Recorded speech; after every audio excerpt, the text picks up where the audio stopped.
ఇక్కడ మాత్రం ఎందుకుంది? వాళ్ళకి ఒక భయాన్ని సృష్టిస్తారు. మీరు గనక అనైక్యంగా ఉంటే గనక మిమ్మల్ని దొక్కేస్తారు.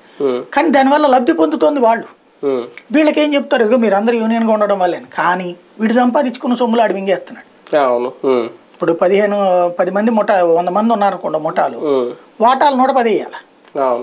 అందులో 2 వాటాలు తీసుకెళ్ళి మేస్త్రికి ఇవ్వాలి, 2 వాటాలు పార్టీ కమిటీ రాష్ట్ర కమిటీకి వేయాలి, ఒకటి జాతీయ కమిటీకి వేయాలి, ఒకటి జిల్లా కమిటీకి వేయాలి, మళ్ళీ అందరికి కలిపి సమస్యలు వస్తే తీర్చుకోవడానికి ఇంకొక వాటా వేయాలి. అదే మామూలుగా అయితే ఎవరు డబ్బులు ఆడే సంపాదించుకుంటాడు కదా. కానీ సమిష్టిగా ఉన్నప్పుడు పరిష్కారం అంటారు. మరి సమిష్టిగా ఉన్నప్పుడు పరిష్కారం అయినప్పుడు సమస్యలే ఉండకూడదు. ఎంతకాలం పాటు అసలు ముఠాల కన్నా ఉండకూడదు కదా. ఎట్లా ఉంటుంది? కాబట్టి కమ్యూనిస్టులు అవతల వాళ్ళ అవిద్య లేదంటే కనుక ఎవరో ఒకళ్ళ మీద ఆధారపడే తత్వాన్ని అడ్డు పెట్టుకుని నడుపుతారు. ఇప్పుడు వాళ్ళకి తెలుగుదేశంతో కలిసి వెళ్ళాలన్నటువంటి ఆలోచన ఉంది. తెలుగుదేశం పార్టీనేమో భారతీయ జనతా పార్టీతో కలిసి వెళ్ళాలన్న ఆలోచన ఉంది. నువ్వు బీజేపీని వదిలేసి మనందరం వెళ్తాం అంటే నీ వల్ల నాకేందా ప్రయోజనం అంటే, ఇదిగో జగన్ని నేను దెబ్బ కొడుతున్నాను చూడు అని ఈ గిఫ్ట్.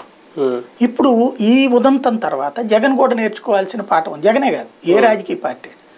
ఇవాళ ఫర్ ఎగ్జాంపుల్ చంద్రబాబు నాయుడు తన పెన్షన్ 1000 రూపాయలు చేస్తానన్నాడు.